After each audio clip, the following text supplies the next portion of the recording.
Bonjour, bienvenue sur QG. Je suis heureux de vous retrouver aujourd'hui en présence de Frédéric Farah. Bonjour. Frédéric Farah est économiste, auteur de Europe, la grande liquidation démocratique, auteur aussi de livres avec Thomas Porcher. Aujourd'hui, nous vous retrouvons pour Fake State, l'impuissance organisée de l'État en France, c'est-à-dire, si on traduit, l'État bidon.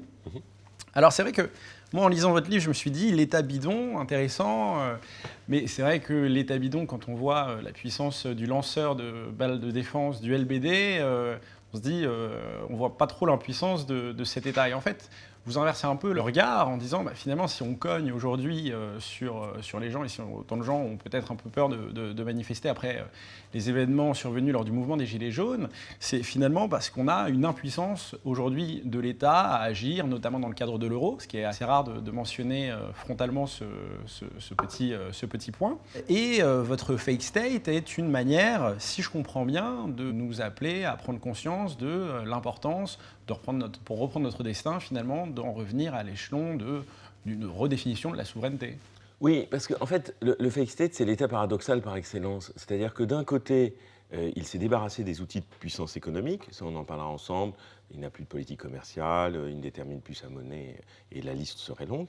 Et de l'autre côté, pour faire passer finalement une transformation, il est devenu de plus en plus autoritaire.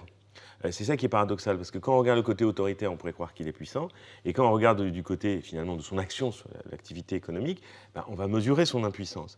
Et cet autoritarisme se déploie de deux façons, c'est-à-dire de manière récente, on peut revenir à Manuel Valls ou même avant, c'est-à-dire l'utilisation de ce qu'on appelle le parlementarisme rationalisé, c'est-à-dire ce que la Ve République a amené avec elle, et qui a pu exister avant mais qu'elle a complété, c'est-à-dire recours à des ordonnances, au 49.3, donc à ces outils du parlementarisme pour accélérer le fait de voter des lois. Et on a vu comment ces dernières années, avec Emmanuel Macron c'est un exemple, les ordonnances pour la réforme du marché du travail liée à la loi Pénicaud, on l'a vu avec le recours du 49.3, ça c'est une première brutalisation, si vous voulez, pour faire en sorte que le débat se contracte, se réduise, et surtout quand en plus on a une Assemblée nationale qui est faite de députés qui sont suivistes, qui doivent plus, on va dire, allégeance au président de la République qu'au suffrage universel. Et de l'autre côté, on a la version dure, c'est-à-dire le recours aux forces de l'ordre, où on a pu voir que les mouvements sociaux récents, et le plus important,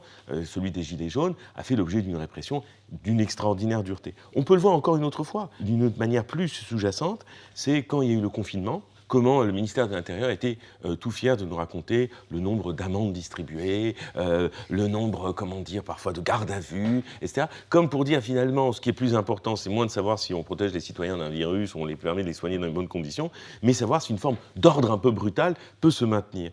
Et je suis sûr qu'avec le couvre-feu qui va commencer, ça va être la même chose. Il va y avoir des communiqués en disant tant de milliers d'amendes distribuées, tant de gens interpellés, etc. Et donc, on voit que cet État, effectivement, est paradoxal. Et je crois qu'effectivement, derrière la question de la souveraineté que j'appelle, c'est en fait pour lutter contre ces dépossessions des citoyens. C'est-à-dire, finalement, ces dernières années, Frédéric Lordon avait eu cette expression en disant que les citoyens connaissaient une grande dépossession. Eh bien, effectivement, le citoyen, aujourd'hui, sur des tas de choses, par exemple une orientation monétaire, il n'a plus rien à dire. Sur une orientation commerciale, il n'a plus rien à dire. Donc le citoyen est très largement dépossédé. Et donc dans cette idée de la souveraineté, c'est que le véritable souverain, c'est-à-dire vous, moi, je veux dire, qui sommes dépositaires d'une fraction de cette souveraineté, parce que nous sommes dans une démocratie, et la souveraineté nous appartient à nous, le peuple, puisse retrouver une maîtrise sur son destin.